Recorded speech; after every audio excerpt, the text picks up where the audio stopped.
Sejam bem-vindos a mais uma edição do nosso programa. Nesse programa, nós buscamos compreender as diversas facetas da condição humana. Hoje nós vamos falar de uma abordagem utilizada no consultório de psicologia, onde a empatia, a compreensão e a singularidade são as estrelas guia. A abordagem centrada na pessoa. Vamos enfatizar os aspectos humanistas, existenciais e fenomenológicos nessa perspectiva. Assim, oferecendo como nossas principais características o foco na experiência subjetiva do indivíduo, uma promoção de um ambiente de aceitação e compreensão. Além disso, nessa abordagem busca-se uma realização do potencial humano. Nesse enfoque, não respeitando apenas a complexidade e a singularidade do indivíduo, mas também reconhecendo a importância de uma questão existencialista e fenomenológica na jornada para uma vida significativa. Bom, a nossa repórter Rebeca vai nos ajudar a explorar esse tema com uma entrevista de um profissional na área. Então, Rebeca, é com você. Boa noite, telespectadores, pessoas que estão assistindo de casa. Hoje nós estamos aqui para tratar de um assunto super importante dentro do mundo da psicologia, os desafios e as possibilidades dentro da abordagem centrada na pessoa. Para falarmos desse assunto, chamamos um especialista, o psicólogo Matheus Loyola, que vai nos falar um pouco aqui como é a sua experiência atendendo nessa abordagem. Boa noite, Matheus. Tudo bem? Primeiramente, é uma honra te receber aqui para tratarmos desse assunto. Vou estar aqui ser convidado para participar. A gente que agradece por você ter aceitado o nosso convite. Bom, primeiramente eu queria começar com a pergunta, pedindo para você explicar o que significa para você ser centrado na pessoa em sua abordagem de trabalho. Olha, eu sou muito apaixonado pela psicologia. Na minha trajetória, desviei ali um pouquinho do caminho, fui para o direito. E aí, quando eu terminei o quinto semestre, eu falei, não, preciso fazer o que eu gosto, que é a psicologia, de fato. Até mais ou menos no meu quarto semestre, eu ainda me sentia muito desconectado com o meu curso que eu tinha escolhido, porque, arrependimentos que eu vivenciava por conta de ter largado um curso e tal. E foi justamente numa aula de abordagem centrada na pessoa que eu entendi um pouquinho por que eu estava ali fazendo psicologia. Então, para além da prática profissional, tem muito uma identificação com como eu me senti a respeito da escolha do meu curso, da minha escolha profissional. E, assim, para mim, a ACP é uma forma de ver as pessoas, de ver o ser humano, né? Então, eu acho que muito do meu trabalho é justamente pautado nesses princípios da ACP, no sentido de olhar a pessoa na sua integridade. Não buscar apenas fazer pequenas análises ali, não pequenas no sentido de diminuir, mas de várias análises, né? Mas sim olhar a completude do ser e assim trabalhar junto com a pessoa e ter uma conexão muito mais sincera para mim. Não que as outras abordagens não tenham essas conexões, mas para mim a forma como eu me conecto com as pessoas é muito mais próximo do que eu entendo da ACP. Quais são os princípios fundamentais da abordagem centrada na pessoa e como você os explica em sua prática? Olha, então, a ACP ela é uma abordagem com poucos conceitos. Conceitualmente falando, ela é bem simples e vou admitir que não sou muito bom em lembrar todos os conceitos, mas acredito que os principais são a congruência, a aceitação incondicional do outro, o vínculo empático e a tendência atualizante.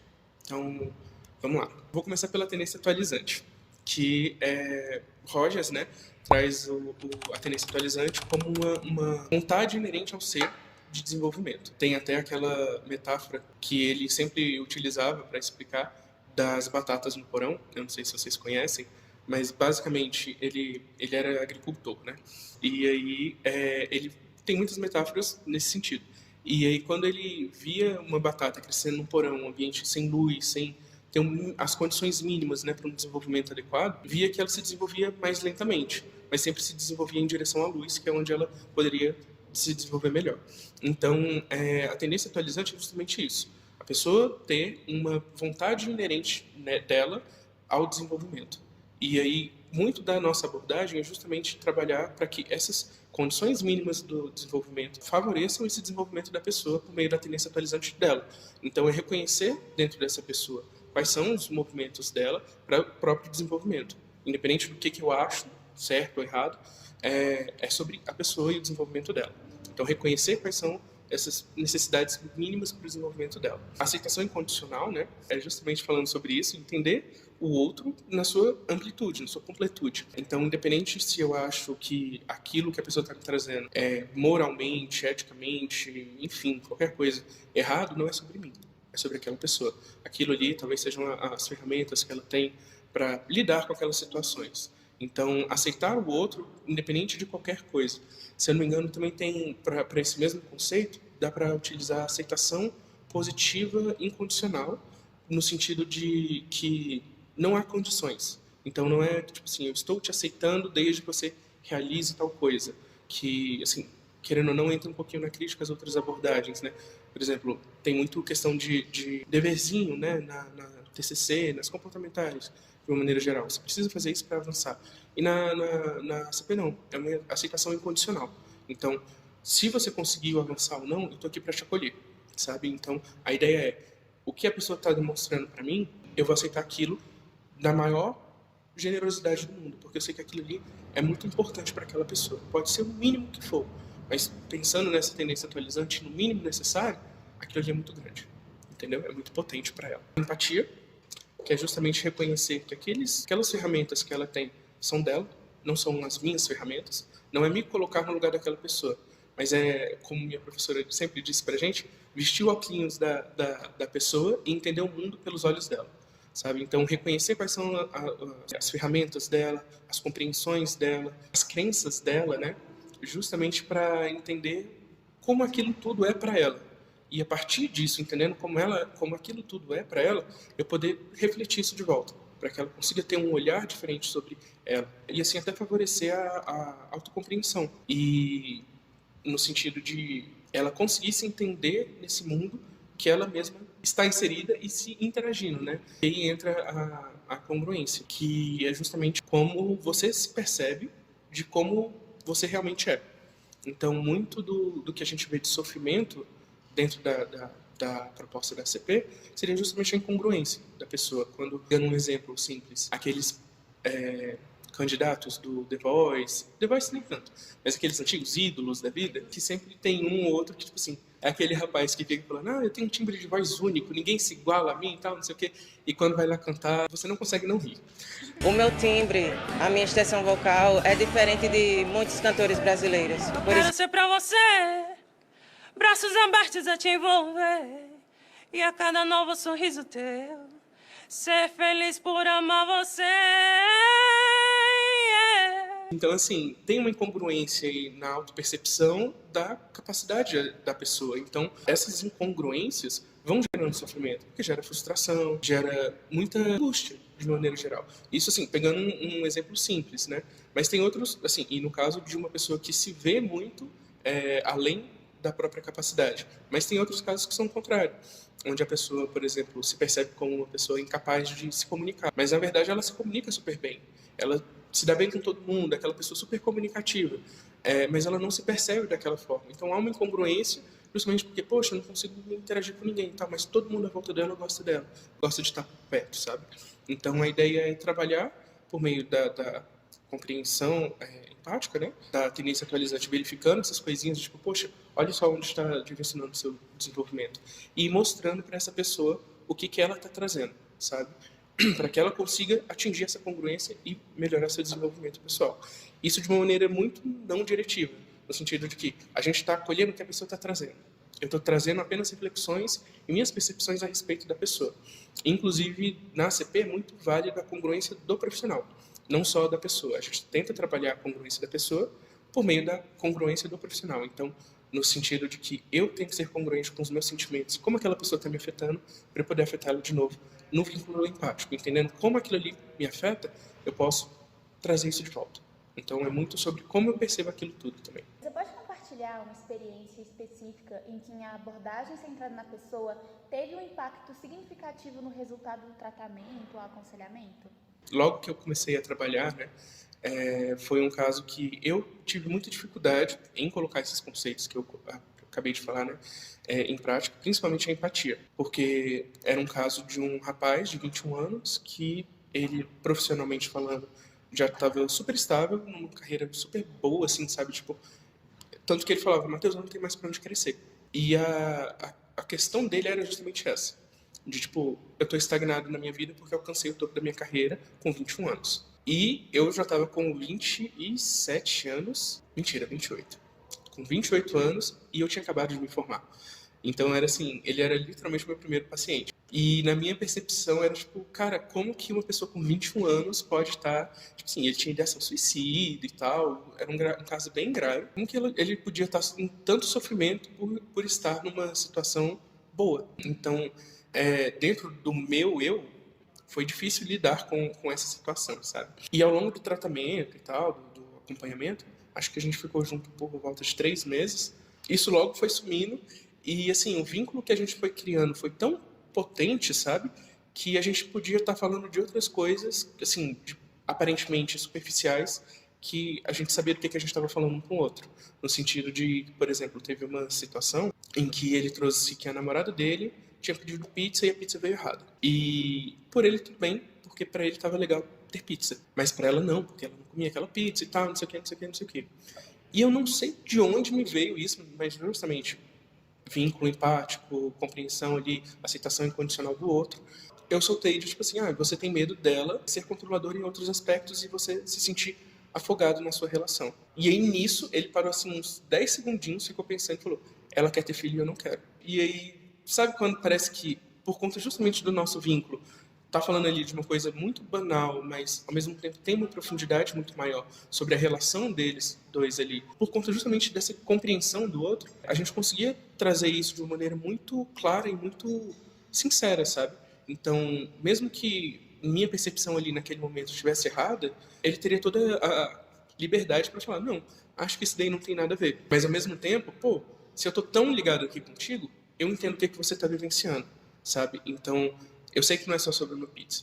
Eu sei que essa pizza, essa situação toda, vai para além de pedir uma pizza errada, sabe? Então, não é necessariamente um saber racional, mas é um saber de, tipo, cara, eu entendi o que você está sentindo. Isso é um caso simples, né? Mas que eu acho interessante para entender como que é essa dinâmica da ACP. Que não necessariamente eu estou fazendo análises racionais a respeito daquilo.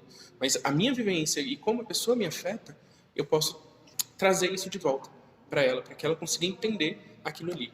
Quais são os desafios mais comuns que você enfrenta ao praticar essa abordagem e como você os supera? Olha, como eu falei conceitualmente, a ACP é muito simples, né? E aí tem 3 intervenções, basicamente, que são reflexos de sentimento. Bom, reflexos de sentimento são basicamente isso que eu fiz, né? Você está sentindo isso, entendi o sentimento da pessoa e devolvo isso para ela. Elucidações, que seriam a pessoa não está me trazendo exatamente algo muito direto, e aí eu trago uma percepção minha que vai além do que ela está me trazendo. E reiterações, que seriam basicamente repetir em voz alta o que a pessoa está falando e não está percebendo aquilo ali. Então, muito do trabalho da ACP é com o que a pessoa está trazendo. Porque justamente por não ser uma abordagem diretiva, eu não posso trazer muita coisa da minha cabeça. A ideia é que a pessoa me traga e a gente trabalhe junto aquilo que ela está me trazendo. Então, para mim, pessoalmente, as situações mais difíceis de lidar são quando os clientes, né, não são comunicativos. Tem muitas pessoas que chegam e, ou no começo do processo terapêutico, não se sentem confortáveis ou não estão acostumadas a falar sobre si e mantêm o silêncio. Entrando na questão do reflexo do sentimento, a ideia é refletir o silêncio. Mas, ao mesmo tempo, pode ser um momento muito constrangedor, porque você fica ali, parado, olhando para a pessoa. E aí, às vezes, a pessoa está esperando que você fale alguma coisa, sabe?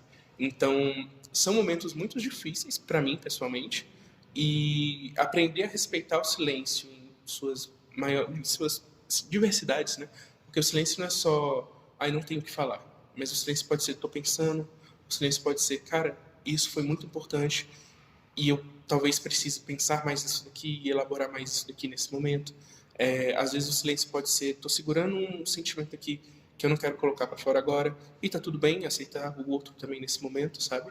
Então, lidar com o silêncio é muito difícil, porque ele pode ter muitos significados, e saber o momento de refletir o silêncio, ou de interromper o silêncio para trazer algo que a pessoa já trouxe, é meio desafiador às vezes. Mas, no geral, com adultos, é quando a pessoa não traz alguma coisa muito clara e se mantém ali, ou então se mantém na superficialidade, que a gente tenta aprofundar e ela volta para a superficialidade. Então, não é um silêncio, mas ao mesmo tempo a pessoa está não falando, né? Ela está falando sem falar nada. Como você se mantém atualizado e continua a desenvolver suas habilidades na prática da abordagem? Bom, atualmente estou querendo fazer uma pós-graduação, porque eu acho muito importante, de fato, aprender mais sobre esses conceitos teóricos e tal, porque muito da dinâmica da clínica, né, é voltada para a aplicação dos conceitos, querendo ou não. E assim, por mais que tenha toda uma questão de ser humano, somos duas pessoas ali nos afetando, de certa forma, né, compreender para além do sentido prático da coisa, mas entender, por exemplo, algumas dinâmicas de transtornos e tal, que, querendo ou não, é uma dificuldade dentro da ACP, porque com esse olhar muito voltado para o ser humano, acaba se distanciando um pouco do olhar patologizante, e que muitas vezes as pessoas estão cobrando aquilo da gente, sabe? E assim, é importante também ter esse olhar. E eu acho que um pouquinho mais de conhecimento teórico a respeito disso pode ajudar também. Apesar de eu ainda não ter esse conhecimento, estou buscando, de preferência, uma pós-graduação presencial, justamente para trabalhar isso melhor. E uma coisa que me mantém sempre atualizado são as intervisões que a gente tem, né, alguns colegas de faculdade, a gente ainda se mantém em contato, se reúne online, presencialmente, como a abordagem centrada na pessoa ainda é um pouco menor, né, então a gente tem um contato, a gente tenta sempre manter esse contato muito próximo para justamente ter uma coesão na nossa atuação, né. Então, meus professores da faculdade, até hoje, mantêm um contato muito próximo com a gente, né, os alunos, e aí nessas trocas que a gente sempre tem alguns insights, ou então percebe, tipo, por exemplo, poxa, o meu vínculo com essa pessoa não está tão legal por conta disso ou daquilo. Então é muito mais voltado para a nossa prática mesmo já, do que um conhecimento teórico. Mas muito importante para a gente rever também, não só conceitualmente, porque, querendo ou não, as diferentes pessoas, interações vão trazer esses conceitos, né? Mas também para a gente olhar para a gente e entender um pouquinho de, tipo, poxa, entendi por que eu não estou conseguindo avançar com aquele paciente. Talvez eu não esteja me permitindo conectar com ele de alguma forma. Então, a minha aceitação não está tão incondicional. Talvez ela esteja condicionada a alguma coisa. E aí eu preciso entender isso também. Como a abordagem centrada na pessoa dialoga com as questões da ansiedade e da depressão? Então, como eu falei, a abordagem centrada na pessoa, né, ela se distancia um pouco do patologizante, né? Mas, justamente por entender o ser humano como um ser completo, ali no sentido de olhar para ele como um todo, o sofrimento da pessoa vai fazer parte dele, dessa pessoa, né, do todo. Então, a gente vai buscar fazer com que a pessoa entre em contato com isso, no sentido de trazer para a gente e a gente ir verificando essas incongruências que ela está vivenciando, sabe? Então, muito da ansiedade que, bom, eu percebo na minha prática, né, de novo, não necessariamente conceitualmente falando, justamente quando a pessoa tem uma percepção equivocada ou muito idealizada da realidade, que vai além do real mesmo, né? Então, essa incongruência se dá na percepção de autocapacidade do que pode acontecer, né? Então, muito do que a gente vai trabalhando na terapia, além de cada pessoa ser uma pessoa e lidar com as ferramentas que cada pessoa tem, né, é justamente fazer com que ela compreenda essas ferramentas e utilize de uma maneira mais adequada. Então, pensando na depressão, por exemplo, como uma patologia, talvez, enfim, que deixa a pessoa imobilizada de alguma forma, peraí, o que está te imobilizando? Sabe? E tentar olhar isso no que a pessoa vai me trazendo. Então, exemplozinho mais simples, não necessariamente uma depressão grave, mas uma cliente minha que estava com um problema conjugal muito grande e se via não amado pelo marido desde o início do casamento. Então, pera, o que está acontecendo aqui? Quais são as dificuldades que você vem vivenciando? E sempre tentando mostrar para ela que, tipo, poxa, então, isso daqui eu sei que é difícil e tal, e assim, não é aquela coisa de, tipo, nossa, que barra, hein? Mas não, é entender de verdade, tipo, poxa, eu entendi a sua dificuldade. E mostrar para ela que, pera, as ferramentas você tem. Quais são as ferramentas que você tem, na verdade? E como que a gente pode lidar com isso daqui, sabe? Então, juntos e buscando essas ferramentas e trabalhando para que ela consiga utilizar dessas ferramentas de uma maneira muito mais congruente mesmo, no sentido de ela ir se entendendo quanto parte daquilo ali. Por exemplo, uma questão que ela sempre me trazia é, se eu terminar com ele agora, eu vou ser um monstro. E eu sempre dizia pra ela, assim, não um questionamento, né? Eu não trazia esse questionamento. Eu falava muito mais no sentido assim, você prefere ser o monstro do que o monstro dele do que o seu próprio monstro, no sentido de você se manter onde você está. Só que lidar com o julgamento das outras pessoas sobre ela ser um monstro de alguma forma, justamente por conta de como ela construiu uma autoimagem a respeito dela como uma pessoa de luz, de muita alegria e tal. Então ela se ver como um monstro, peraí, é muito incongruente. Então, pera, a gente não precisa ser o tempo inteiro belo, alegre, gentil. A gente pode ser um pouquinho ruim, de certa forma, na nossa percepção. Porque não é sobre também o que as outras pessoas estão pensando. É sobre mim, sobre como eu me sinto bem, sobre como eu vou me perceber nessa relação, né? E nessas outras relações. Porque, pera, até que ponto também as outras pessoas também não estão percebendo ela como se negligenciando. Então, por que você está tentando entender tanto os outros e não a si mesmo, né? É difícil falar isso assim, porque são sessões e sessões resumidas em poucos minutinhos, né?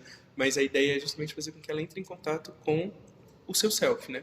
A sua autopercepção. E pera, o que está incongruente nisso daqui? Entender essa incongruência para conseguir se desenvolver de alguma forma. Agora nós vamos para a nossa última pergunta para finalizar.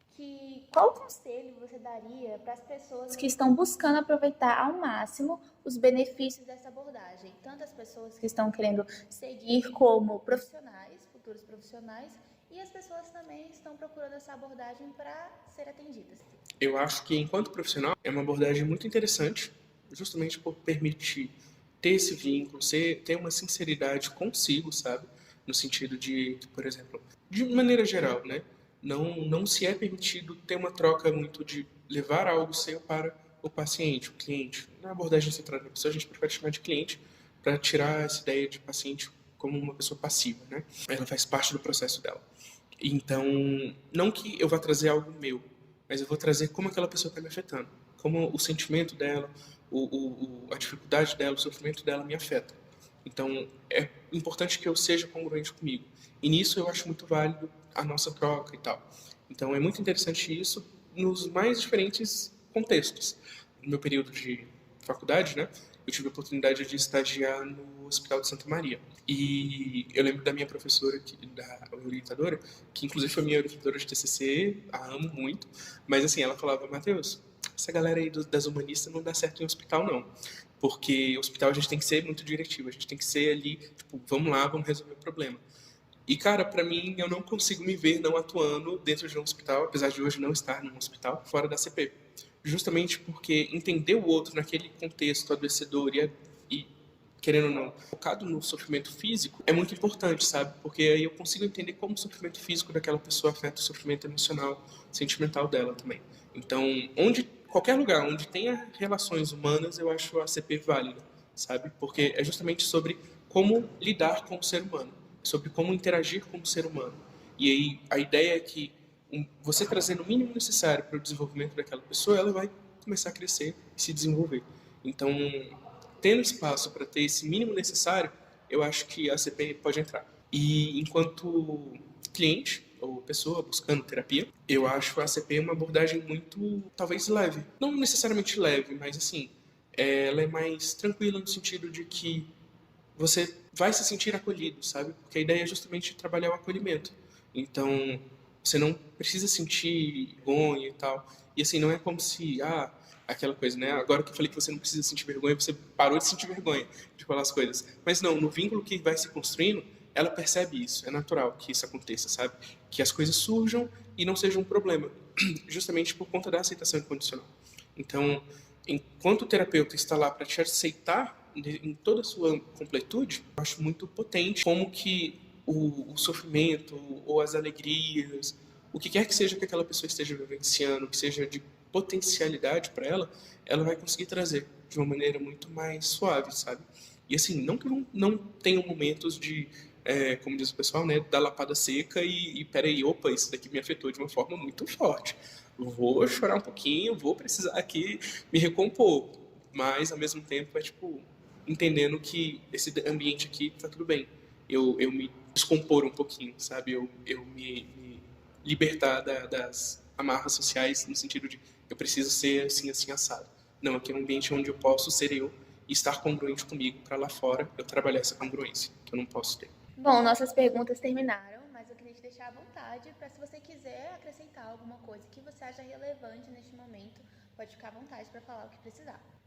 Bom, eu acho importante ressaltar que é uma entrevista e que não dá para trabalhar numa profundidade muito adequada para compreender totalmente a abordagem centrada na pessoa. Então, sempre acho relevante buscar alguns artigos, mais conhecimento, para poder se aprofundar. Até porque, como eu falei durante toda a entrevista, a abordagem centrada na pessoa não é uma abordagem diretiva. Então, não dá para trazer de maneira muito definitiva algumas questões ou intervenções, porque vai depender muito de como se dá a atuação e o vínculo do paciente, o cliente, como a gente chama na CP, com o profissional.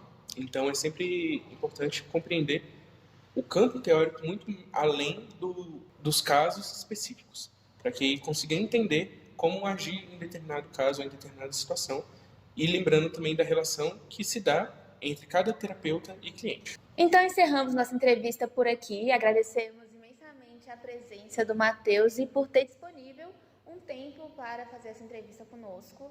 Foi, com certeza, uma riqueza de conhecimentos e agora dá para seguir a partir daqui com uma interpretação e uma noção muito mais ampla da abordagem centrada na pessoa. Então, muito obrigada.